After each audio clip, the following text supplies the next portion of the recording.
Raquel Melo é graduada em Letras pela Universidade Federal de Santa Catarina, licenciada em Pedagogia, também é arte educadora, psicopedagoga clínica, especialista em educação infantil, em alfabetização e letramento, em coordenação pedagógica na educação infantil. Além disso, possui dezenas de outras formações dentro da pedagogia da infância, das artes, das tecnologias educacionais e da educação à distância e do marketing digital.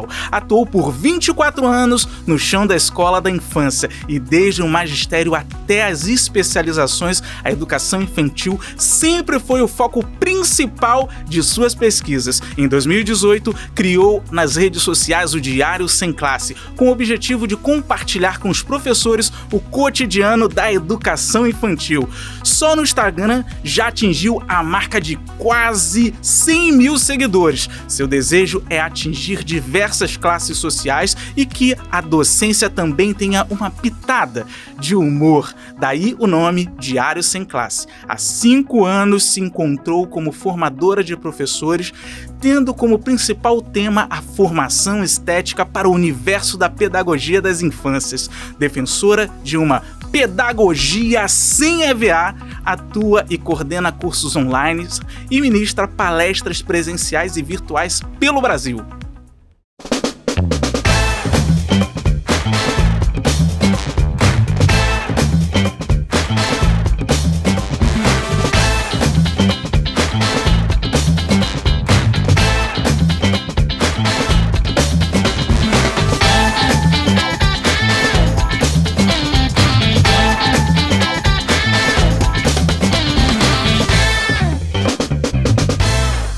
Olá, estamos começando mais um Pode Brincar e hoje, para variar só um pouquinho, nós temos uma convidada especialíssima. Mas para você que não me conhece, eu sou a professora Paty Fonte, especialista em pedagogia de projetos e educação infantil. E Victor Meirelles, que está aqui do meu lado, ele já vai se apresentar para quem não conhece também, mas eu preciso dizer para você algo, assim, importantíssimo antes que você saia correndo daí. Hoje vai ter sorteio de livro, mas para concorrer você vai ter que assistir mais um pouquinho, porque no meio do programa, em algum momento do programa, eu vou te dar a deixa de dizer como você vai concorrer a esse exemplar autografado que vai chegar aí na sua casa com muito carinho, todo assim, cheio de amor pela educação e pelas práticas socioemocionais. Né, Victor Meirelles? Sim, Paty Fontes, olha só, gente, eu tenho que falar, esse aqui é o sorriso negro aqui estampado, com quase um pouco mais de 70, né, 1,70 m, calma, gente, aqui na frente de vocês. Queria mandar um grande beijo ao pessoal, meus alunos cegos lá do Instituto Benjamin Constant, eu, Victor Meirelles, seu artista palestrante, aterrissando aqui e de olho aqui na nossa convidada, que é um sol iluminando e aquecendo nossos corações nesse julho um pouco frio aqui do Rio de Janeiro, diretamente daquele estúdio. Mas, Paty Fonte, fala mais. Ela é um sucesso nas redes sociais, gente. Ela tem só no Instagram quase 100 mil seguidores. Mas o mais importante não é isso. O mais importante é que a gente tem muita afinidade pedagógica. A gente acredita nas mesmas coisas. E eu acho que você vai se inspirar demais nessa pessoa maravilhosa que eu quero desejar agora. Seja bem-vinda, Raquel Melo. Que prazer ter você aqui com a gente. Gente, o prazer é todo meu. Eu tô muito emocionada de ser convidada e muito feliz desse lado. Eu gostei do sol brilhante. Obrigada, Victor. Obrigada, Paty. Tô muito feliz de a gente se reencontrar e agora poder se encontrar fisicamente, sabe? Aquele toque que às vezes está faltando através da internet, né? Faz toda a diferença, né? E é muito bom estar aqui com vocês, estar aqui falando sobre o quê? Sobre brincar, sobre educação infantil, que eu já vou dar a minha pitadinha sobre educação infantil, que é muito importante a gente pensar e repensar as nossas práticas. E assim, eu já vou começar ao inverso. Ai, meu Deus. Por quê? Eu acho que é importante a gente já dar um bom spoiler para aquela pessoa que começou a assistir agora e não sabe se quer ficar. Nós vamos falar muito aqui sobre a estética na educação, na escola, na sala. Principalmente na educação infantil, a gente tem aqui muitos ouvintes, muitos espectadores que são profissionais da educação infantil. Mas eu não vou começar falando assim, Raquel, mas o que é estética na educação infantil? O que é isso? Não, eu vou começar ao contrário. Eu quero saber o que não é a estética. Meu Deus. Estética não é só beleza. Estética não é procedimento de beleza. Estética não é só organização. E, por último, estética não é só artes. Ela é também tudo isso, mas ela é mais. Ela é uma reflexão, ela é uma educação, é uma forma de ter a aprendizagem através dos sentidos, né? Então, quando a gente fala de estética, a gente está falando não só grudadinha à educação, mas pegando a mão dos filósofos, e que é super importante a gente pensar como professores de infância, pedagogos e profissionais de educação. Nossa, eu gostei disso, hein? Pegando os filósofos, adorei isso aí, Victor. Maravilha, eu até me senti, já digo que eu tô me coçando aqui. Essa coisa de vez em quando dá uma coceirinha, mas uma coceirinha boa, né, minha gente? Porque é isso, tem aquela coceira que não é boa, mas essa coceira é boa. Eu, enquanto artista, como eu disse, arte educador e palestrante, eu vou perguntar pra você, Raquel Melo, neste momento. Raquel Melo, diz pra mim, que eu fiquei curioso. O que como que se aplica? Fala um pouco do que é a estética na educação.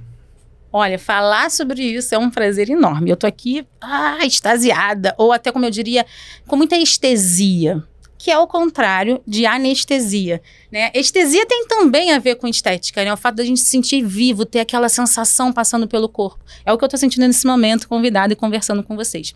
A gente precisa, sim, falar de estética em todas as áreas de educação, mas como o meu campo de pesquisa é educação infantil, eu sempre vou puxar a sardinha pro meu lado, eu sempre vou mexer mais para educação infantil.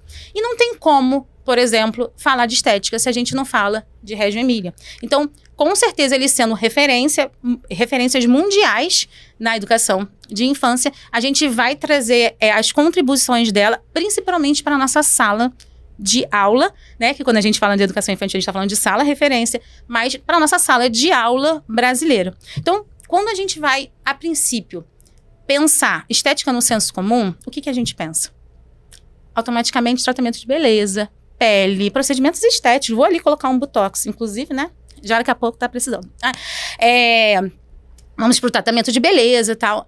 Ela é isso. Ou pra decoração. Exato. Né? Quando às vezes chega uma pessoa na sua sala e fala assim, mas essa sala não tá tão estética. Exatamente. Ela tá correlacionando a organização. E tá tudo bem usar a palavra no senso comum. Mas se a palavra estética, o conceito, o princípio estético, não tivesse nos nossos documentos, estaria tudo bem usar no senso comum. Mas ela está nos nossos documentos mandatórios da educação infantil. Sim. Ela diz, né, a gente tem 3 princípios ali inegociáveis: ético, político e estético. Então, quando a gente tem um princípio estético, a gente não está falando só de beleza. Porque se a gente for correlacionar as propostas, vamos dizer, uns trabalhinhos, né, as atividades, com só a beleza, né? O que seria isso, então? Por que está nos nossos documentos aquela folhinha só bonita? E a gente vai para a reflexão. O que é bonito? É isso que a gente sempre conversa, né, Victor Meirelles? A beleza é muito subjetiva. O que é bonito para mim pode não ser para ele, pode não ser para você. O que é a beleza, o que não é. Então, por quê? Justamente a gente tem que a gente como profissional de educação, precisa sim ir lá atrás. Ir lá nos filósofos, sim, para a gente entender. Mas uma coisa que eu queria só falar com vocês, o que é muito comum a gente ver na escola hoje? Por exemplo, a gente vê, como na foto 1, escolas muito coloridas, muito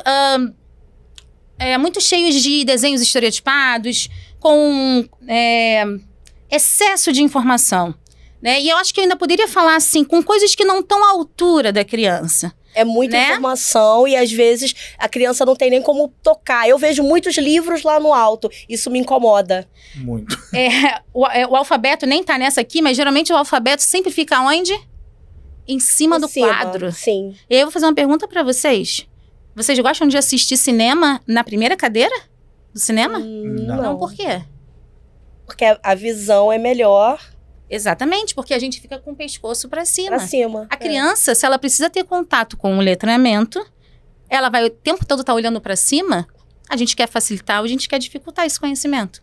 Então, esse tipo de sala, tudo bem que essa é uma foto meramente ilustrativa, né? É pra gente só pensar um pouquinho no que a gente vê na educação infantil brasileira, e é muito comum. Ainda é a maioria. Ainda é a maioria. Nós que viajamos muito Sim. para palestras, cursos aí pelo Brasil todo, é a grande maioria. Porque vem de um imaginário, vem de uma época que a educação, ela não tinha lei, que a educação infantil não era, ela era assistencialista. Sim. Então, é muito pouco tempo, né? E aí, a educação infantil é assim. Aí a gente vai para o ensino fundamental. Como é que acontece, Paty? Vamos para a foto 2, para poder fazer essa comparação. Fundamental 1, naquele momento, né, de transição da educação infantil, perdeu. Às vezes tem uma coisinha ou outra, Exato. mas é muito menos Do que na educação do que infantil. na educação infantil.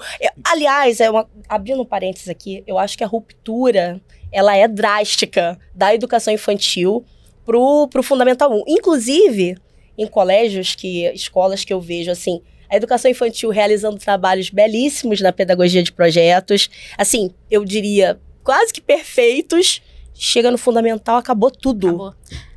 Porque não pode brincar na educação infantil. Não pode ser lúdico na educação... Perdão. Não pode brincar no fundamental. Não pode brincar, né, com as imagens. Não pode brincar porque tem que ter conteúdo, Vitor. E pegando essa imagem aí, refletindo essa imagem, é uma uniformização que chega a doer. E às vezes a gente olha... E eu queria que você trouxesse um pouco, trazendo esse campo da estética, também enquanto beleza, mas ultrapassando a questão sensorial, a questão do imaginativo, do protagonismo, até que ponto as salas de aula, elas não se parecem com celas de aula. Com certeza. A gente não está educando dessa forma para a diversidade. A gente está educando para a padronização. É massificado, é engessado, é padronizado mesmo. E abrindo só aquele parênteses de novo. A infância, eu sempre repito isso aqui, gente, mas eu vou repetir até o final. A infância vai até os 12 anos. E brincar é um direito da criança. Até 12 anos é criança. Brincar não é direito só da criança da educação infantil, não. É da criança. Né? Porque eu acho que às vezes a gente perde um pouquinho esse senso, né? Porque sempre vem muito conteúdo no fundamental, porque tem que ensinar a ler e escrever, porque tem que, né? Tem que o quê, né? A criança é nesse momento. Vamos parar de pensar o que ela vai ser. Vamos pensar no que ela está, no que ela é nesse momento. É um ser humano em desenvolvimento que precisa de todos esses estímulos, ter a oportunidade de experimentar, não é? Aí a gente vem falar de estímulos e oportunidade de experimentar. Aí eu vou trazer de novo a estética, né? A importância dela, né? Até que o Vitor comentou. Se a gente for lá na etimologia da palavra, a gente vai lá para 1750 com Alexandre Bellgarden, né? Onde vai dar a mão para ele vai falar assim, ele inaugura a palavra estética como a faculdade do sentir. Né? Só que a estética, ela é uma matéria, ela é do campo da filosofia, porque ficou-se muito incomodado para estudar o que é beleza. O que é beleza? A beleza já está no produto, beleza está no sujeito. Aí começa os filósofos, ao longo dos séculos, trazer essa discussão que é super benéfica, porque a gente acha que não está... É muito filosofia, está longe da gente. Não está longe, está muito perto. Porque a gente não é desconexo, a gente não é fragmentado. Né? A gente, quando fragmenta as matérias, é para a gente aprofundar num campo de estudo. Mas nós somos seres inteiros. A criança também né? Nós somos seres humanos, somos holísticos, né?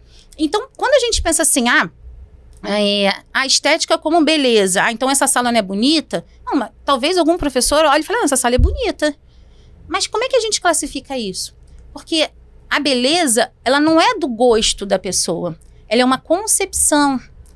Ela é uma concepção de uma sociedade, ela é uma concepção do tempo, do espaço onde a gente está vivendo. E aí, não dá para classificar que a criança gosta de colorido. Porque quem disse que a criança gosta de colorido? Pode ter uma criança que não gosta de colorido. Quem disse que todas gostam? E aí vem os estudos aprofundando sobre a teoria das cores, como isso acontece, a psicologia das cores. Sim. E por isso que a gente tem como Reggio Emília como uma grande referência. Porque lá não se vê escolas extremamente coloridas. Aí a gente vai ver a foto 3, com um pouquinho, né, de uma das escolas lá de Reggio Emília, né? Nós não somos Reggio Emília, nós não queremos ser, Mas tudo que é bom, a gente tem que tirar proveito, né? E a gente olha, por exemplo, para essa sala. A gente vê uma sala de educação infantil brasileira, a gente vê desenhos estereotipados, a gente vê fotografias desconexas, livros fora da mão da criança, a gente vê materiais com pouca materialidade. Não, a gente vê tudo de uma forma que a criança ela é o centro do processo. Porque é um dos princípios da abordagem de Reggio Emília, ter a criança como centro do processo educativo. Se fala muito hoje que a criança é protagonista. Tá, a gente precisa pensar sobre isso. Tá tudo bem, porque ela é mesmo protagonista, a gente pode falar isso. Mas o que a gente enxerga como protagonista? O que eu entendo como protagonista? O Vitor tá aqui, né? Teatro, né? O protagonista, ele tá lá no palco, mas não necessariamente precisa ter um protagonista. Você Sim. pode ter um casal, você pode ter uma série de protagonistas. Então, vamos pensar que a criança é protagonista, mas o professor está do lado. São 2 pessoas no teatro ali. Na verdade, até 3, porque o espaço é o terceiro educador. Vamos dizer que o espaço é como se fosse o terceiro protagonista. Estou aqui falando isso agora, né, gente? Mas é como se o espaço fosse o terceiro protagonista dessa relação. E Reggio Emília traz isso perfeitamente, funcionando desde a Segunda Guerra Mundial. Então, a gente vê processos e estudos aprofundados na educação de infância, como realmente realmente dando a importância para a pesquisa das crianças. É muito chocante, por exemplo, e discrepante quando a gente olha para essa foto e a gente entra numa sala de uma educação infantil brasileira, de muitas das salas, né, de 90% das salas de uma educação infantil brasileira. E aí a estética ajuda a gente a pensar, porque se ela é a faculdade do sentido, né, se ela é pensar para as experiências, né, para a gente ter experiências estéticas. E aí, o que são experiências estéticas? São aquelas experiências que passam pela gente, que são totalizantes, que mexem com o nosso corpo inteiro. A gente pode ter experiências que não são estéticas, mas a gente quer o quê? Oportunizar muitas vivências para as crianças terem experiências significativas. Então, quando a Reggio Emília traz a estética como um princípio, ela traz as linguagens das artes, ela traz as linguagens do brincar, ela traz as linguagens do corpo, ela traz as linguagens da natureza, né? Lóris Malaguzzi, gente, eu sempre falo errado o nome dele. Eu acho que de tanto brincar de falar errado, aí eu falo o nome dele errado. Lóris Malaguzzi, ele fala que a criança é feita de 100 linguagens, né? E aí ele traz uma bela metáfora, né? A gente pode pensar para além das linguagens convencionais que nós estamos acostumados. Então, lá é nítido, é visto em todo o espaço as 100 linguagens. E assim, sabe o que me remete, olhando essa imagem de Reggio Emília? Que é uma exposição dá vontade de olhar o que tem ali, de tocar, de sentir, sabe, uma exposição interativa? Uma instalação estética, um museu interativo. Sim. Isso que me remete. E o mais legal aqui, eu acho que é importante a gente pensar que é a escola toda, não é uma sala. Porque às vezes a escola, vou colocar essa sala aqui, essa sala vai ser a sala onde a criança vai experimentar, vai investigar, vai criar. E o resto da escola parece que não combina. A coisa não flui. E ali você vê, olha, o pátio, ele é todo assim, dá vontade de você experimentar. E não é uma escola, né? É uma cidade. É uma cidade inteira. É uma cidade que respira educação. Então, a gente precisa olhar para eles e ver como inspiração. E eu te ouvindo agora, eu ouço as vozes dos povos originários, né, de várias etnias, e os quilombolas que trazem essa coisa do... E aí, ao você falar...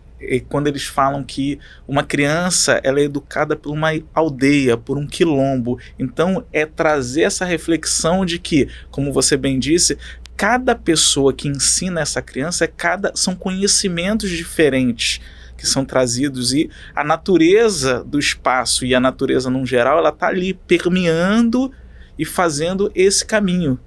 E quando essa natureza, esse espaço, ele tá organizado, aí a gente vai pra beleza. Esteticamente, né? Que nem você falou, me remete ao museu, Raquel, dá vontade de mexer.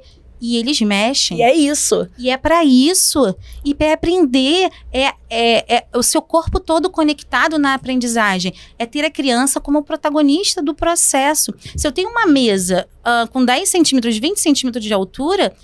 eu tô deixando e tô indicando esse espaço ali, tá sendo pensado para uma criança pequena. Você bota uma mesa de adulto e as coisas em cima da mesa, no centro, as crianças não podem ter acesso. O que eu estou indicando com aquela informação? E aí, eu gosto muito de trazer qual é a minha intencionalidade. Uma coisa que as pessoas falam muito, e eu posso falar? Posso desmistificar? Gosto muito de falar sobre isso. Eu quase falo, sempre nas minhas aulas, eu falo muito lá no Diário Sem Classe sobre isso. O que é intencionalidade pedagógica? Né? No nosso documento está assim. Tem intencionalidade pedagógica. Aí a gente vai olhar, a gente vai remeter agora a primeira foto, né, que a gente colocou. A gente vai pensar assim, poxa, Raquel, mas a professora teve boa intenção. A professora teve boa intenção. Ela queria trazer o lúdico, ela queria trazer o divertido.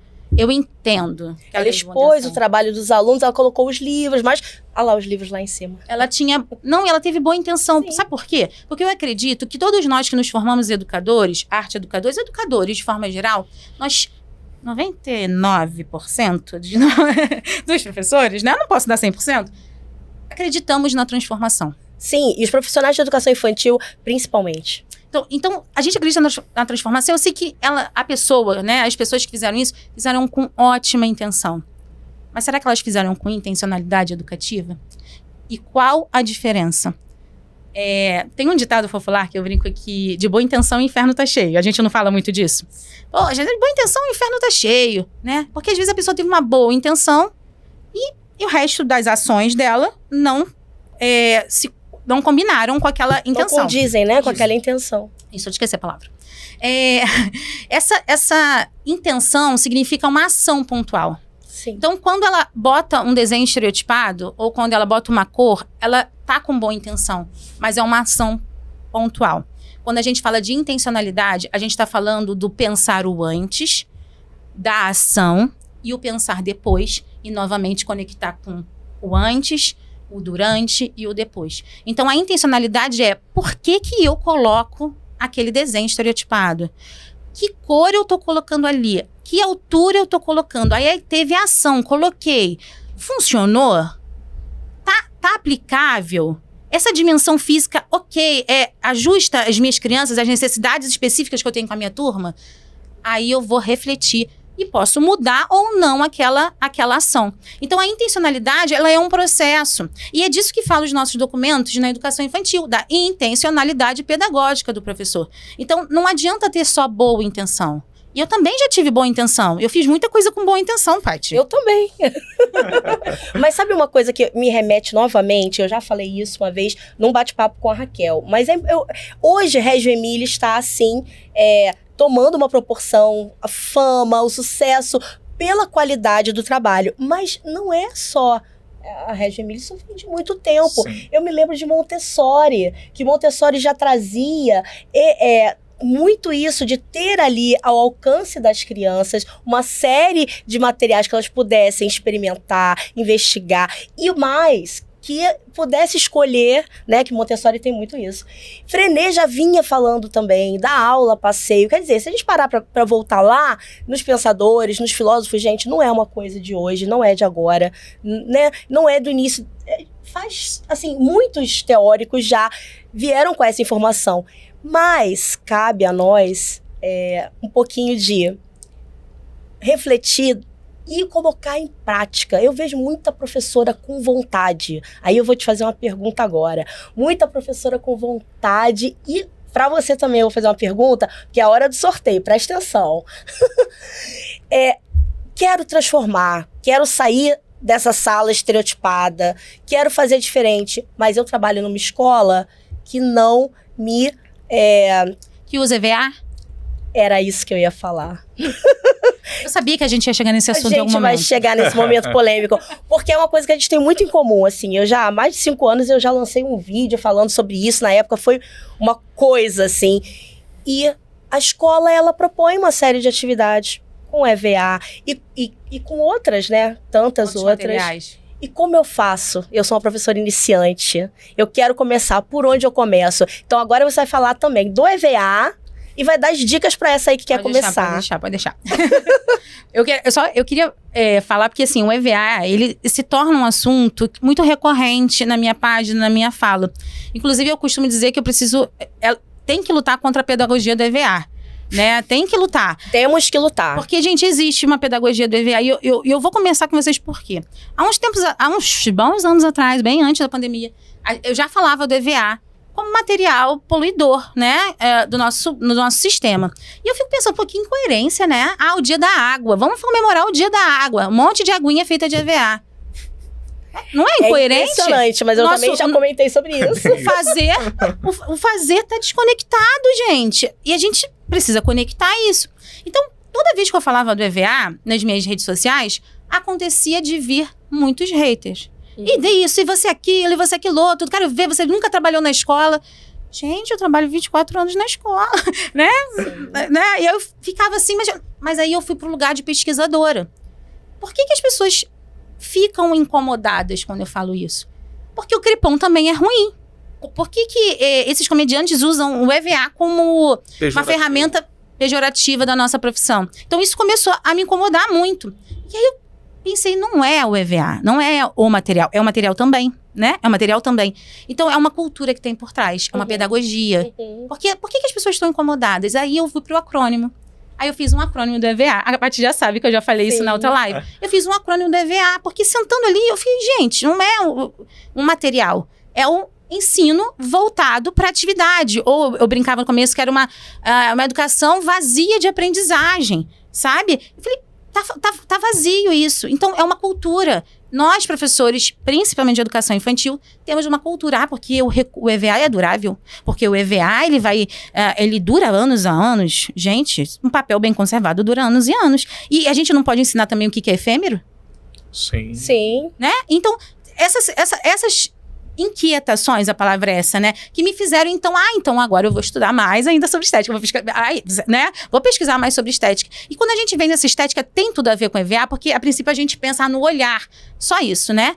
O olhar. E eu já fiz, e eu quero trazer a foto 4, né? Eu já fiz o EVA e eu queria só trazer pontos. Esse mural é meu. E todo mundo que me segue, eu acho que muitas das aulas eu trago ele, porque ao mesmo tempo que eu não tenho orgulho, eu tenho orgulho. Porque eu sou a professora que passou, que fez isso e que realmente conseguiu sair desse lugar. Quando eu olho para esse mural do Boto, olha quantos detalhes ele tem. Claro que ele tem um EVA feito no Boto, mas ele tem a estereotipação do Boto. Ele tem todos os botos cor-de-rosa, todos os botos com EVA cortados por mim, todos os paninhos azuis no mar da mesma cor, do mesmo tecido, o boto virado pro mesmo lado e com a mesma margem. Eles são todos iguais. É. E aí eu sei qual é a da Paty, né? Vitor, qual é o seu? Eu não sei nem qual é o meu. Né? Vamos dizer assim, não sei nem qual é o meu. E o que a criança fez, assim? Não, a criança colou. Aí eu digo que ela é protagonista porque ela colou, ela participou. Só que participar nos nossos documentos estão para além de executar. Tá? Participar para criar, né? Exatamente, para ela ter a possibilidade de se expressar, de criar. E tá dentro de um campo de produção e não de reprodução.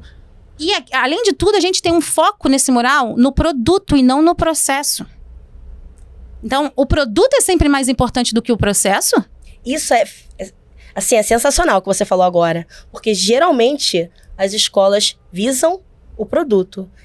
E sem o processo, nada acontece. Não tem produto. O produto não existe. Muitas vezes ele é um produto fake, é um produto... O produto é independente do produto. O produto, ele não é tão importante quanto o processo. Exatamente. Eu sempre comparo que... Imagina, a gente vai fazer uma prova, a gente sabe muito da matéria, a gente vai fazer uma prova, chega lá, eu não passei bem no dia, ou me deu branco, eu chego tiro 0. Acontece muito. Aí eu sou avaliada e eu não passo naquela prova. Por quê? Porque naquele momento o meu produto, ele foi zerado. E o meu processo, ele foi desconsiderado. Então, uma criança é um produto? E você traz uma outra reflexão que não tem nada a ver com o nosso tema aqui, mas eu até vou falar com o Victor Meirelles, porque é importantíssima. A gente vê hoje crianças, principalmente do Fundamental 1, passando problemas sérios, psíquicos, emocionais, por conta disso. Porque é apontado erro, porque é só o produto final que é valorizado, e no processo há um sofrimento. Sim, no processo ele acaba sendo levado àquela criança que não consegue. Exatamente. E aí vem o capacitismo. Aí tem séries camadas, são camadas, né, que a gente vai criando lá quando é bebê. São camadas de informação e dessa falta de formação estética do professor. Então, quando a gente fala de estética, a gente vai falar da arte, mas a gente vai falar da cultura, a gente vai falar da natureza, a gente vai falar do cotidiano, que é o currículo da educação infantil. Então, essa professora que fez o EVA é a mesma professora hoje que olha para esse mural e fica, meu Deus, como eu produzi isso, Senhor? Tenha misericórdia de mim. Mas é muito legal, porque você tá vendo que você aprendeu com esse processo. Olha que bom. E essa transformação de aprender dessa cultura, que é um ensino voltado para a atividade, não para o processo. Sim. Então, Regia Emília traz pra gente o processo. Então, você viu que na sala de Regia Emília tinha as fotos do processo, contada, Sim. não para os pais, não para os outros verem, mas para as próprias crianças, porque elas são o centro do processo Até para elas se educativo. orgulharem do que elas fizeram, para elas se identificarem com as imagens dela. E aprenderem com um colega, porque Sim. não existe uma coisa assim, mas a gente aprende com outro, a gente aprende com os pares, Coletivo, mas a gente Relações. aprende... um espaço com o movimento. Exatamente. E fotografia é arte, livro é arte. Então, olha só, a gente não instrumentaliza a arte. Regia Emília traz pra gente esse processo artístico muito forte. Também, porque nasce na Europa, né? A Europa tem um berço artístico bem valorizado. E nós vamos lutar para que cheguemos lá. Temos uma né? cultura tão rica. Eu luto para isso. Temos uma Sim. cultura tão rica, porém...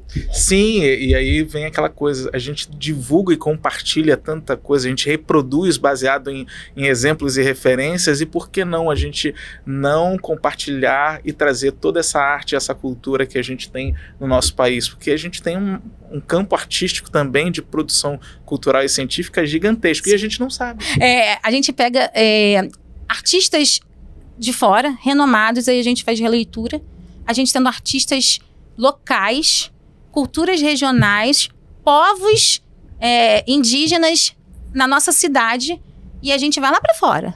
A gente vai lá pegar lá de fora. Que tá tudo bem pegar os clássicos. Sim. Mas é mais do que isso. Tá tudo bem usar músicas infantis. Precisamos. Mas outras músicas também precisam ser ampliar esse incorporadas. repertório. Por que não trazer um Djavan, gente? Açaí, Amo Guardião, Djavan, olha, sabe? a sintonia que eu tenho com ela. Porque quando a gente pensa assim, né, que Paulo Freire fala que todo professor é um artista. Sim. Então, O Ben Alves também falava isso. então toda ação, vamos pensar, então, toda ação docente, nós passamos uma ação artística nessa metáfora, né? Então, se eu tenho uma ação artística, qual é o meu papel? É transformar aquilo que você não vê como uma pessoa comum, não artista, né, em algo que o artista consiga ver, em algo extraordinário, fora do comum. Então, vamos lá, você citei Djavan. Djavan tava andando lá no norte, falou, ih, o pezinho de açaí ali, né? Viu lá o pé e tal, e falou, eu vi um pé de açaí, a Paty viu também. Mas ele viu arte. Ele escreveu açaí guardiã, zoom de besouro, um imã. Branca é a tez da manhã. E aí a gente escuta, a gente olha para aquele açaí e a gente sente o quê? Estesia. Porque eu fico arrepiada. Porque faz muito sentido, gente. Você olha para aquilo mexe com você de uma forma, porque a música mexe, a música é arte, ela tá dentro desse campo da estética. Então, não é o produto artístico e não é o autor dessa ação. É a relação que a gente tem com essa obra. Isso é a estética. É esse meio, é esse fio. A telherista de Regia Emília fala que é um fio que conecta as coisas. Então, se a gente for pensar isso, é esse fio que conecta o produto ao artista. Então, a gente precisa pensar no processo novamente, não no produto. Porque talvez a criança não esteja bem naquele dia, mas você viu o processo dela. Então, o nosso processo como professor também, ele precisa ser muito visto, revisto e repensado. É o meu processo, é a minha história. E o que eu faço dessa minha história? Né? Pego a pedagogia do EVA, que eu não quero, né? E transformo ela. E faço, não, eu não quero mais, se eu não quero fazer uma pedagogia do EVA, eu vou fazer uma pedagogia do quê? De Regia Emília? Pode ser, mas eu acredito numa pedagogia brasileira. Sim. Eu amo, eu estudo muito a pedagogia de Regia Emília, a abordagem.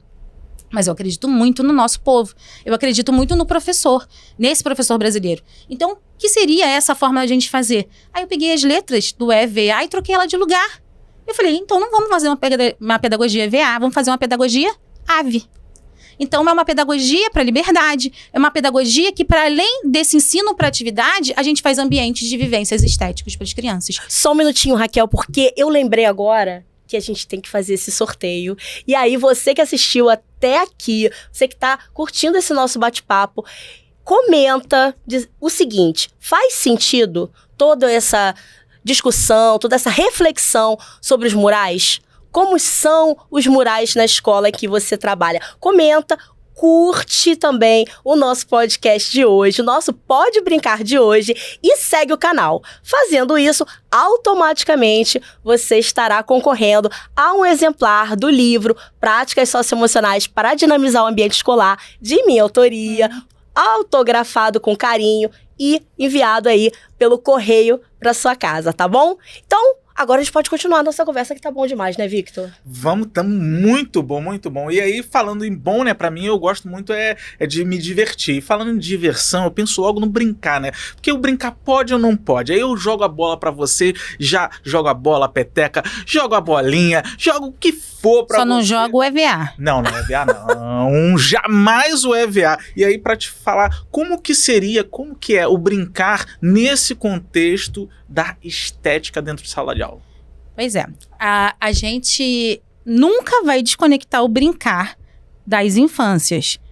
Não deveríamos desconectar do brincar do adulto, né? Eu tenho uma frase que eu li uma vez e eu postei uma foto que era assim: não se deixe adultecer. Né? A gente, principalmente como profissionais de infância, a gente precisa ter isso na nossa mente. A gente precisa entender que nosso trabalho é muito bom, mas vai ser muito melhor se a gente estiver entusiasmado e quiser brincar com elas.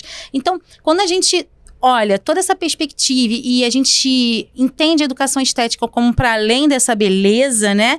Como a interação entre as coisas sobre esse espaço, a brincadeira é a interação. A brincadeira é a vivência, a brincadeira é a experimentação. Então, é o brincar livre, é o brincar dirigido, é o brincar com intencionalidade, né, em todas as partes. Então, quando a gente pensa assim, poxa, Raquel, eu faço isso, mas como é que eu vou fazer agora? Como é que eu posso acrescentar, né? Porque talvez a minha instituição ainda não deixe eu mudar algumas coisas. Daí eu brinco que a gente precisa fazer a pedagogia das brechas. A gente precisa fazer a pedagogia das brechas. O que é? Às vezes o nosso sistema está um pouquinho travado, né? Só que a gente entende que a infância é potente. A gente entende a importância do brincar. A gente entende e precisa ser a voz das crianças que ainda não são maduras para responder por elas mesmas. Então, essa é a nossa responsabilidade. Então, como é que a gente faz isso, né? Como eu falei, a gente não troca de letra de lugar. A gente vai criar uma pedagogia ave, vamos criar ambientes de vivências estéticos. E se a gente entende que essa estética é para além das artes, eu não vou dar, então eu estou dando uma atividade de pintura, eu estou dando arte. Né? A gente precisa entender para além disso, né? Se a gente entende como arte, como cultura, como cotidiano, como processo, a gente vai criar ambientes para que ela evolua, ambientes planejados com intencionalidade. E aí, eu sempre brinco que a gente pode fazer de muitas formas, né? Não precisamos de recursos muito caros. A gente pode usar princípios de recursos que a gente tem na escola. Eu tenho muitas alunas, né, que eu ensino a elas a planejar esses espaços e criar essas brechas nos sistemas delas, que às vezes são muito, muito fechados, né? De ser realmente uma professora participativa, mesmo que ela trabalhe num sistema tradicional, transmissivo. E eu queria mostrar a quarta foto, não sei, quinta foto, a última foto. A última foto. Que são fotos de professoras, minhas alunas da rede pública, da rede pública do Brasil. A gente vê de várias partes. Ali elas estão criando ambientes de vivências estéticos. A gente vê espaços pensados com intencionalidade. Se eu olhar, né, se você olhar para essa foto, você já vai entender sobre uma concepção de professora. As fotos de cima me lembram brincar heurístico. Exatamente. Então, é com a intenção de criar um ambiente estético para que elas vivenciem, para que elas brinquem. Elas brinquem e investiguem. Ao mesmo tempo que elas estão brincando, elas estão construindo o mundo, elas estão construindo as suas linguagens, as diversas linguagens dentro delas. Então, elas têm ali, a gente tem possibilidades de maneira muito simples, com o espaço que a gente tem. Se eu não tenho um espaço para brincar livre na minha escola, eu trago a natureza para a sala. Então, eu trago aqui, como, por exemplo, um abacate. Abacate é natureza, gente. Sim. Abacate é natureza, formiguinha é natureza, chuva é natureza. Eu não posso levar lá para fora, mas eu vejo a natureza, eu tenho uma pedra, né? Então, olha só, quando a gente começa a perceber que está para além, vou trabalhar com a natureza, vou trabalhar com as artes, vou trabalhar a coordenação motora fina. Isso é travado, né? Se a gente amplia esse repertório de pensamento, repertório estético de pensamento, nós, professores, também precisamos nos nutrir com esses repertórios. Precisamos pensar em pedagogia, sim, mas precisamos ir a shows, precisamos ir a teatro, precisamos ver filmes, precisamos ter as artes para que a gente tenha essas informações e aumentem nossos repertórios. Então, elas conseguem construir na realidade delas, com a criança que ela tem, com as crianças que ela tem, com a diversidade que elas têm, com os materiais possíveis na realidade delas. Então, são materiais simples, papelão. A gente consegue papelão numa loja de sapato, né? Todas as cidades do Brasil provavelmente têm papelão. Não precisa ter papel. Pode ter papel, mas pode ter o papelão. São materialidades diferentes. Muda a proposta, muda a forma de você lidar com aquela criança e com esses materiais. Muda o espaço. Muda o espaço. Muda o plano. Muda a altura da mesa. E quando você fala da pedagogia AVE, novamente me veio o Rubem Alves, porque ele falava as escolas que são gaiolas e as escolas que são asas. Exatamente. Né? E aí é isso, é a gente pensar nessa escola AVE e pensar nessa criança que vai se desenvolver por inteiro. Porque não dá para acreditar em 2024 que todos são iguais e vão se desenvolver da mesma forma. E eu acho que assim, você falou na potencialidade, né? E aí eu fiquei, enquanto você falava, e aí pensando nessa escola AVE, né, nessas asas, e pegando aquela coisa de que a criança é o nosso futuro. Eu, enquanto adulto, eu trago essa coisa de que não, essa máxima que eu, quando era criança, eu ouvia isso. Mas até que ponto esse professor, que é um portador de futuro, ele não está espelhando essa criança, o adulto de hoje? Perfeito, exatamente. Você vê que são muitas perguntas. E nós mesmos produzimos as respostas, nós sabemos, precisamos investigar dentro da gente. Provavelmente todo mundo que está assistindo esse podcast, todo mundo está com a vontade de transformar. Isso eu tenho certeza. Senão não estaria aqui ouvindo a gente falar. Então, vai olhar para sua sala, vai olhar para o seu mural. Não precisa arrancar tudo. Então nunca mais vou usar EVA. Não é assim também. Né? Vamos pensar, por exemplo, tem a foto ali do tapete de EVA, né? Eu costumo dizer que o tapete é o único permitido. Não, mas é porque que ela tem. Ela não vai rasgar os EVAs dela porque vai poluir a natureza. Qual é a utilidade daquele EVA? Qual a intencionalidade que ela usou aquele tapete? É para direcionar o espaço que dá limite. Aí a gente pensa, mas as nossas turmas estão muito agitadas pós-pandemia? Tem uma dezena de fatores. Mas também tem o que eu também estou fazendo para que elas fiquem engajadas. Porque a criança de 2024 não era a criança de 2019. Uhum. As tecnologias, as informações que elas estão tendo acesso numa rapidez impressionante. Sim. E a gente está acompanhando isso, né? E está acompanhando o quê? Isso quer dizer, Raquel, então que eu preciso levar o celular para a sala? Não. Eu tô dizendo para você que você precisa olhar para além do óbvio, olhar para além do ordinário, ampliar através da educação estética o olhar extraordinário. Olhar para esse lugar e não pensar, vou trabalhar a coordenação motora fina e o desenho livre no papelão. Mas, para além disso, quais são as outras linguagens? O que mais você vai trabalhar nesse espaço aqui, com todo esse papelão? Quais são as relações, né? Isso. O eixo estruturante da educação infantil é brincar, interação, e interagir, interatividade. né? Então, nesse lugar de tô olhando só elas desenharem, elas estão interagindo como? Estão falando o quê? Qual é a construção? Qual é a narrativa? E aí você vai terminar, né? Essa proposta, essa vivência vai terminar, né? E as crianças vão para outro lugar, você vai olhar os produtos finais e vai pensar, isso é mais importante que o processo? Aí a gente precisa ser o professor potente e saber o que e como registrar isso.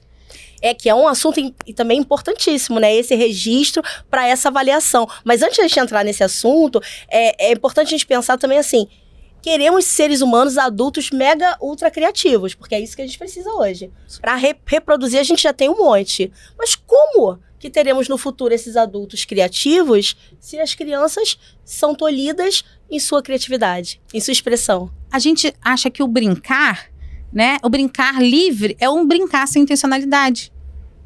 Aí joga lá o brincar no parquinho e a gente senta, deixa eu descansar. Vai tomar um cafezinho, vai conversar com a amiga, vai ao banheiro, vai descansar. De qualquer maneira. Gente, vamos pensar. O brincar é uma linguagem fundamental na educação infantil, tanto que ela é um eixo que estrutura o pensamento da criança e estrutura o nosso currículo escolar. Quando ela vai brincar, ela precisa do brincar livre que ela está criando, mas precisa também da sua intencionalidade ao planejar aquele espaço. Então, tem um parquinho, na minha escola não tem nada, Vitor. Na minha escola só tem um espaço, não tem brinquedo nenhum. Leva um papelão, leva um giz de quadro, né, se permitir e desenhar no chão, porque depois vai chover e vai embora. Né? Mas eu não tenho nada disso, eu vou recolher as folhas secas e vou trazer para esse espaço. São milhões de possibilidades que a gente tem, para além de ter muitos recursos, para além dos recursos carérrimos. Estética não é luxo. Estética Isso eu falo muito também em relação à pedagogia de projetos, que as pessoas pensam, projeto você tem que investir em várias tecnologias. Não, gente, é pelo contrário. É nos recursos mais simples que trazem os melhores projetos. Os resultados são melhores, sim. Por quê? Exatamente por essa mudança de perspectiva, essa mudança de olhar. E olhar para o que a criança quer investigar. Exatamente, esse olhar criativo. Aí a gente fala da escuta também, né? Será que a gente escuta essa criança? E se fala muito, escutativa, né? Escutativa. Mas peraí, vamos escutar sim, mas vamos escutar também com vontade. Escutar também, escutei. E agora eu joguei fora. Escutou e acabou. Escutei ativamente. Escutei ativamente. Pronto, parei, agora fiquei passivo, né? Eu escutei, eu tô ali, não, eu vou desenhar o meu ano, que o projeto vai ser água. Mas as crianças não querem investigar água. Mas eu defini que o projeto é água, tem que ser água. No dia da água, eu preciso fazer alguma coisa. Não, mas aí a criança quer experimentar a formiga. Aí o que eu faço? Insisto na água, a criança experimenta a formiga, aí na hora que ela vai fazer alguma proposta com água, né, ou um trabalho, né, uma atividade em folha, água ela vai fazer de qualquer maneira. Meus alunos não engajam. Meus alunos estão muito agitados. Não tão. Aí eu dou folhinha para todo mundo ao mesmo tempo. Todo mundo, as 30 crianças fazendo a mesma coisa. Como possível? Nós estamos aqui, nós três não estamos fazendo a mesma coisa, né? Nós estamos pensando coisas diferentes. Na formação de professores, você consegue colocar todos fazendo a mesma coisa? Nunca. Nunca serás e nem quero. Pois é. Nem quero, porque eu quero também dar essa liberdade para eles pensarem, né? Pensarem por conta própria, né? A Beatriz Preva fala que a gente tem um currículo oculto. Quando eu li isso, ela falando naquele livro Espaços em Harmonia dela, eu falei, gente, como isso faz sentido, né? A gente tem um currículo oculto como professor. O Vitor me traz uma informação, compartilha comigo. Eu vou misturar esse meu currículo oculto. Aí eu vou misturar e vou reverberar ali, vou ver o que faz sentido para mim. Vou criar uma nova Raquel, um novo currículo. Aí vou para a Paty traz para mim. Eu vou misturar e eu vou me transformando. Assim também acontece com as crianças. As crianças, elas têm vivências culturais, vivências familiares. Então, a gente precisa respeitar os marcos de desenvolvimento, as diversidades, as neurodiversidades. Então, quando a gente cria ambientes, lá a gente fala muito também em contextos investigativos, é que eu tenho um pouquinho... Essas coisas das palavras são muito fortes para mim. É porque eu acho que, às vezes, o contexto confunde mais o professor do que facilita. Quando a gente fala de ambiente, o espaço misturado com as relações. Né? É esse meu embasamento teórico. Então, quando a gente cria ambientes, ela está brincando, ela está investigando, ela está interagindo, e a gente tem uma proposta intencional. E se a gente tem um projeto bem desenhado, escutando a criança com a escuta atenta, a gente vai trazer as contribuições que a Reggio Emilia trouxe pra gente. Que eles fazem isso. Eles têm um Projetazione, né? Que eles fazem ali através de projetos, mas partindo da escuta da criança. E projetos que são o tempo todo reavaliados, né? E através do que a criança traz. Esse é o princípio da documentação pedagógica. É isso aí. Esse é o princípio da documentação pedagógica. Precisamos estudar profundamente o que é documentação pedagógica. Acho que você vai ter que voltar aqui pra gente falar só disso. Olha, eu acho que sim, com certeza. Falar de avaliação, de registro. Vou trazer uma pessoa especial para falar de documentação pedagógica. Porque é importante. Como é que é a avaliação na educação infantil hoje? Como é que o que acontece? Como? Por quê? E qual o resultado dessa avaliação? O resultado para essa criança, essa infância? Que resultado é esse? E que resultado é esse nessa criança? E que resultado eu predisponho para essa criança? E que resultado eu estou mostrando os pais? Os pais querem que a criança leia e escreva. Eu já vi crianças de 2 anos fazer prova. Eu também já fiz isso. É sério isso. Tem bem um tempinho atrás, mas já vi isso. E outra coisa, e não tá tão distante, porque às vezes eu converso com familiares de amigos e às vezes eu escuto essas coisas. E aí a prova faz a avaliação. Porque se entende a avaliação como prova, porque fomos ensinados dessa forma. Então, olha só, não tivemos formação estética nenhuma na nossa vida pessoal, né? Tivemos ali, se você tem uma família mais voltada para arte, provavelmente você tem esse envolvimento. Mas se você não teve, você foi para a escola. Aí a arte era 30 minutos ali da educação artística. A arte era para fazer alguma coisinha, pintar alguma coisinha e sair. Sai como, instrumentaliza ela, bota ela como parte do currículo. Ok, aceitamos a arte. Brasil aceita a arte no currículo, né? Pronto, acabou. Mas não é. Aí a gente vai crescendo sem conectar as informações. Aí a gente aprende matemática, português, física, tudo separado. A gente nunca está conectando nada. Chega lá no ensino médio, continuamos sem conectar, vamos para o Enem, desconectando tudo, temos dificuldade, porque o Enem é todo conectado, só aquelas pessoas que estão com habilidades mais apuradas conseguem ir. Aí a gente pensa, poxa, como é que está a nossa educação pública? Priorizando isso, né? Quem são as pessoas que passam mais para o Enem? Eu estou falando lá no começo da educação infantil. Vamos para a faculdade. Aí a faculdade forma a gente também de forma fragmentada. Pronto, aí a gente se forma professor fragmentado. Sim. Porque a gente aprende isso a vida inteira. Aí a gente precisa ter vivências, né, na nossa pele. A gente precisa ter vivências com as crianças, mas, por exemplo, as crianças estão lá brincando com argila. Por que você também não pode, como professor, colocar a mão na argila? Pode não, deve, né? Sentar ali. Eu já fui professora de educação infantil e era brincar junto, sentar na areia. A experiência é outra. Tem que experimentar, senão como que você vai trabalhar isso? E aí você entende, por exemplo, a textura, a dificuldade, se tá mais, se aquela argila é uma argila mais dura, uma argila mais mole, como é que dá um nervoso você pisar numa areia, tirar o sapato para brincar. Você tira o sapato, você pula a corda junto com as suas crianças. São atitudes que são mínimas, mas que não são mínimas, que fazem sentido e cria conexão. Então, esse trabalho da gente, da formação estética, é esse trabalho de conectar o que a gente foi desconectado, né? Que é muito diferente de Reggio Emilia, que vem de um berço muito conectado, das linguagens todas conectadas. Mas eu acredito muito nessa potência do professor, tanto assim, Paty, é algo que eu nunca sonhei desde criança ser formadora de professores, nunca foi um sonho.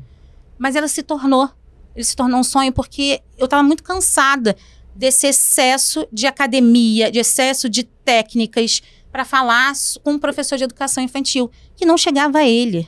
Que não muitas chegava vezes a ele. não consegue pegar aquela teoria toda e fazer o link com a prática. Chega ali e você vai ficar pensando na teoria na hora dali no dia a dia, todos aqueles desafios com as crianças. Então, como conectar, né, essa teoria com a prática? Faz falta. Eu acho que você está falando algo muito importante. E aí, porque a gente vai para esse lugar, né, de como professor, como a gente foi desconectado, o formador continua me desconectando, né, o formador ali da rede, da escola, eu vou pro lugar, nossa, não precisa de teoria. A prática é muito diferente da teoria.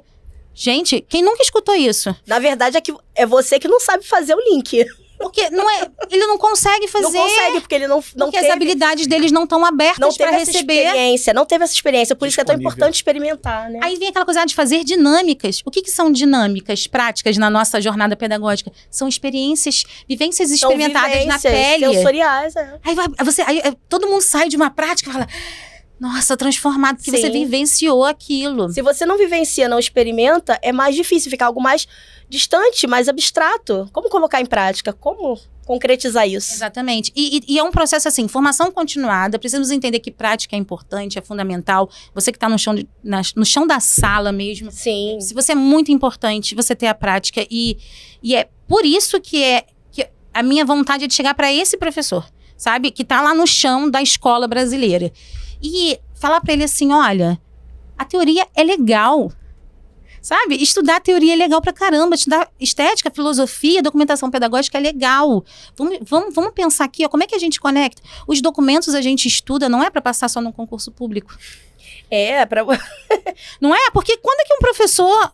Vou pegar aqui um documento, eu vou ler aqui. A BNCC é pra gente colocar em prática também. Gente, pra colocar em prática. Ela tem pouco tempo, por isso que as mudanças são muito... Em geral, na educação, como todas as mudanças são lentas. Mas a minha opinião é que na educação infantil ainda é mais lento. E, gente, a BNCC é de 2017. Vamos somar aí? Tem 7 anos, 7 anos, né? 7 anos é pouco tempo, não tem nenhuma década da BNCC. Sim. Agora que começou as primeiras pesquisas, como estão a avaliação da educação infantil pós a implementação da BNCC. E as pessoas ainda pegam os campos de experiências e separam ele. Como fosse conteúdo. Como se fosse conteúdo. Aí, o nome já diz, né? Eu brinco assim, não é campo de conteúdo, é campo de experiência, né? Então, umas brincadeiras que eu faço, que eu repito, mas é que é aquilo, a repetição é a mãe da redenção, né? Eu vou falar tanto que elas vão aprender, não. Eu vou brincando com elas dessa forma para que elas façam sentido, porque às vezes não conectou mesmo, porque talvez nunca ninguém tenha falado de uma forma que conecte a ela. E eu vou falar uma vez, a Paty vai falar outra, o Vitor vai falar outra, outros formadores vão vir aqui, vão vir em outros lugares falando. A gente precisa de uma coisa muito importante. Sempre reforçar a nossa formação. Precisamos nos formar e precisamos mostrar para o mundo que a gente está se formando. E uma dica que eu sempre dou, e aí eu vou dar para vocês também, que vocês vão poder repetir nos próximos podcasts, né? É assim, toda vez que você, professor, estiver vendo algum curso ou alguma formação, algum podcast que seja da sua área de educação, printa, escreve alguma frase, algum insight, alguma reflexão, bota nas suas redes sociais. Elas, Instagram, WhatsApp, todas as redes que você tiver aí, né? Coloca lá, mesmo que você não tenha familiares das crianças, né? Dos seus alunos. Aliás, podemos começar isso agora, né? Sim, sim. Printa, mas não vai botar qualquer fotinho, não. Olha Por aqui. favor. As minhas alunas já sabem disso. Não vai pegar nesse lado, não. Vamos aqui, Não ó. é meme, não é meme. Não é meme. Valoriza a professora, gente. Mas é verdade. Vamos seguir, printar, Congresso Brincar, Paty Fonte _PPD. Victor Meirelles, ator. Gente, diário sem classe. Marca a gente que compartilhamos, né? Sim, com certeza. Com muito certeza. carinho. Então, é a hora, hein? Deu Sim. a deixa. E é importante mesmo, porque Mas isso é muitas vezes real. a gente tá assistindo alguma coisa, tem vários insights ali e não anota. Não, e não só não anotar, é mostrar pro mundo. Divulga. É mostrar pro mundo que nós estudamos E muito. continuamente. Sim. Você está dando a informação pro senso comum da sociedade que você não é uma professorinha, que você é um profissional de educação. E Não tem que ter vergonha disso, tem que ter orgulho. muito orgulho. Então, todas as vezes, todos os cursos, tudo que você fizer, principalmente online, que eu sou amante do online, né? Eu amo, que pra mim é o fato de deslocamento facilita a vida, né, gente? Carioca, sabe como é que é? Trânsito. Então, tira ali, bota online, bota. Ah, mas se você for num congresso especial, se você for num congresso presencial... Mas agora você me falou uma coisa muito interessante, porque o Congresso Brincar, ele tem muito isso, né? Ele possibilita experiências sensoriais, não é, Victor? Sim. E vai ter um agora. E vai acontecer um agora. Você estava falando aí da capacitação, da capacitação continuada, formação continuada. Então, eu digo para você que está nos vendo aí agora, nesse exato momento, que o Congresso Brincar vai acontecer dia 30 e 31 de agosto, em Mangaratiba, no Rio de Janeiro, no Brasil. Eu falei Brasil porque vai que alguém de fora queira se inscrever. Pode vir, mas tá acabando as inscrições, sabia? Sim, tá acabando. Então corre no site www.congressobrincar.com. O mais legal do Congresso Brincar é isso, sabe? Não são as palestras só. São 2 dias de muita experiência lúdica, muita vivência, muita conexão entre as pessoas. Isso é muito lindo, né? E aí, lá no congresso, vocês vão ter que falar assim, ó, gente, vocês precisam tirar foto, a gente precisa ser potente. Nossa, mas na época do Congresso Brincar, nunca aqueles history fica tão bombado. É demais, você tem que ver. Raquel, agora você tem que prestar atenção na gente lá no Congresso Brincar nesse período de Mangaratiba. O Victor já teve a oportunidade de participar de um e pode... Eu tô exagerando? Não. Eu não tô exagerando. É isso, é um movimento que traz para o educador, é um movimento dinâmico ali, são várias palestras, várias experiências e a importância, como você bem disse, a importância da gente não parar. A gente precisa ter esse carro em movimento. A gente só vira para a direita ou para a esquerda se o carro estiver em movimento. Se ele estiver parado, ele não vira. Ele não vira. Movimento carro. Vai para a direita, vai para a esquerda. Se potencialize, se forme. procure tudo que seja de acesso para você e também procure aquilo que te atrai. Eu acho que é um assunto que faz o teu olho brilhar, porque isso vai conectar com outros assuntos. Não queira estudar algo que, só para passar, né? Que a gente é muito ensinado dessa forma. Então, participar de congressos presenciais tem a diferença. Eu encontrei com a Paty, a gente abraçou, né? A gente se conhecia virtualmente. E os congressos, os eventos presenciais têm a possibilidade da gente ter o toque, que se sentiu muito a perda na pandemia, mas graças a Deus a gente voltou a ter muitos desses congressos, né, esses eventos presenciais. Então é importante a gente estar lá se formando, é importante a gente estar lá fazendo network, trocando com outras pessoas, ampliando as nossas referências, né, ampliando os nossos olhares para o mundo. É muito legal. É muito legal.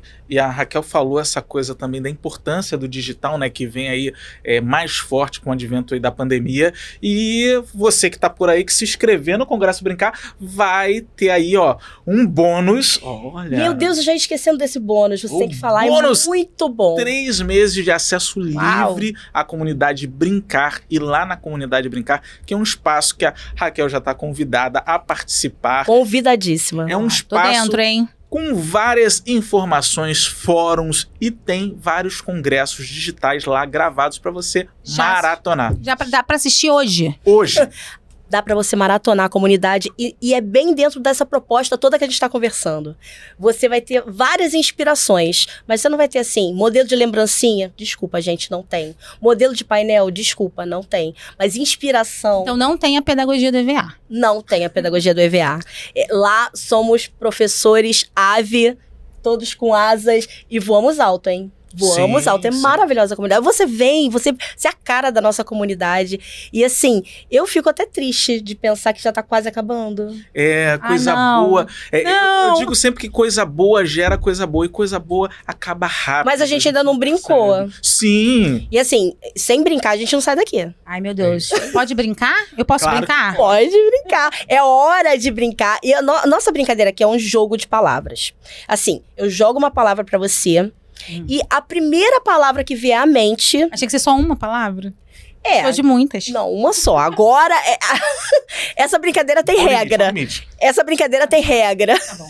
É o brincar É brincar direcionado. dirigido. Aqui eu vou dirigir Com essa brincadeira. intencionalidade. Tá bom. Tem sim, pode deixar, me comporto. E assim, hoje eu vou jogar uma palavra pra você e vou jogar uma palavra pro Vitor. Porque eu já participei dessa brincadeira aqui várias vezes. A gente já tá quase mudando essas palavras.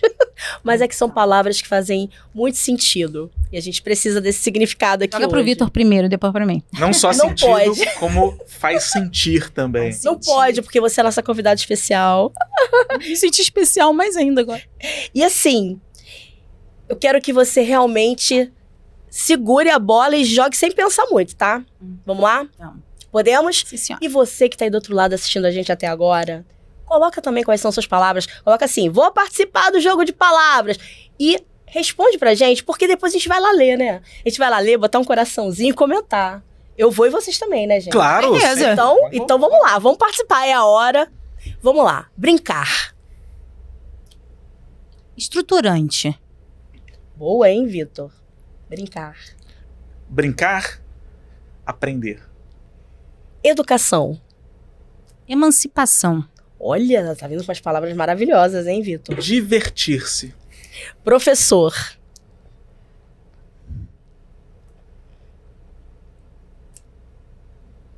Mediador, articulador. Professor. Amigo. Criança. Ai, minha paixão. Criança. Amor. Uma paixão.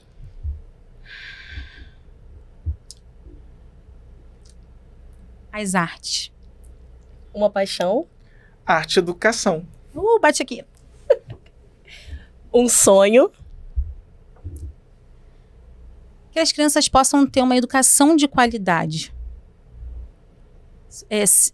Independente de quais infâncias e qual época, que elas tenham uma educação de qualidade, respeitosa, conectada, com parceria, e que esses professores se entendam como professores potentes, como professores fundamentais para a transformação do futuro da nossa sociedade.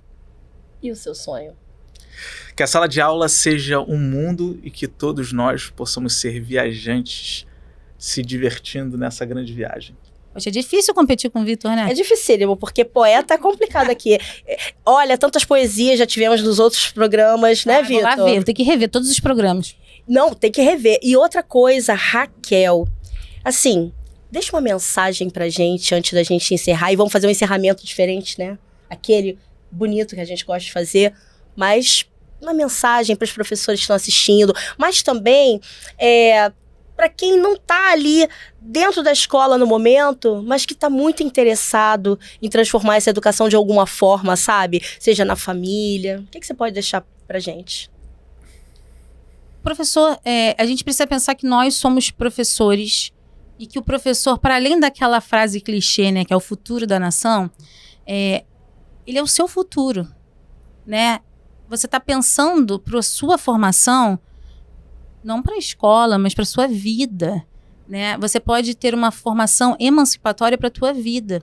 Então, a partir do momento que você fura a bolha, e é possível furar a bolha, eu furei a minha bolha, a Paty furou a bolha dela, a gente pode afetar com o nosso afeto quem tiver à nossa volta. Tem uma frase que eu falo muito com as minhas alunas, né, professoras, que a gente fala o seguinte: um dia de cada vez, uma criança de cada vez e um adulto de cada vez. Às vezes a gente quer transformar todo mundo, a gente fica cheio de gana, eu também sou assim, tá? Cheio de vontade, cheio de paixão, aí a gente fica, as pessoas não mudam. Então a gente vai pensar, um dia de cada vez, uma criança de cada vez, um adulto de cada vez. É possível. Acho que a frase final é possível fazer uma educação de qualidade, independente de onde você esteja.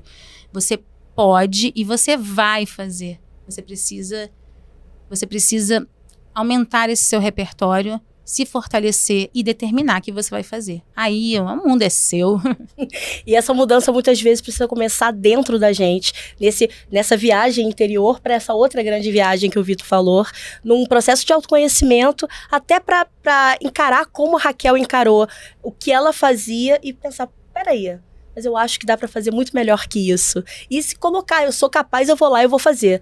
E a mensagem é essa, eu acho que desse programa é essa grande mensagem, né, Vitor? E pensar que todo e qualquer momento é um momento da gente tomar um novo curso, da gente pensar em um novo lugar a se chegar.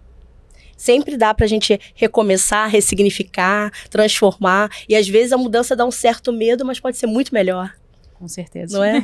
Eu sou prova viva disso. E olha, maravilhoso estar aqui com você. Eu tô muito feliz. Nossa, eu fiquei muito emocionada. Várias vezes eu me arrepiei, gente. Falar desse assunto, falar de educação, fazer uma educação de qualidade. Eu acho que a gente ter essa potência de a gente conseguir chegar nos nossos professores, nas nossas infâncias, sabe? É algo que é um privilégio. Sim. E eu encaro como um privilégio todos os dias poder conversar com professores.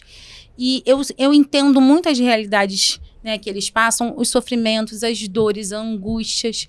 Eu sei que muitos professores estão adoecendo. Porque nós já estivemos nesse lugar há muito tempo, então não estamos falando assim de uma forma vazia, não é inalcançável para mim, é real, é vívido, sabe? Eu ver isso, muitas dessas situações acontecendo, mas ao mesmo tempo a gente precisa ter o papel da arte na nossa vida para que a gente consiga se libertar, para a gente conseguir fazer em qualquer momento recomeçar.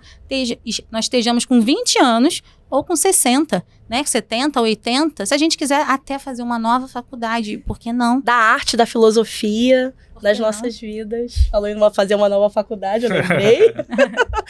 E assim, pode brincar. Vamos fazer aquele encerramento bem bonito. Pode brincar, chamando a galera pra brincar com a gente. Vamos, estão preparados? É o Vitor que conta. 1, 2, 3. Pode brincar!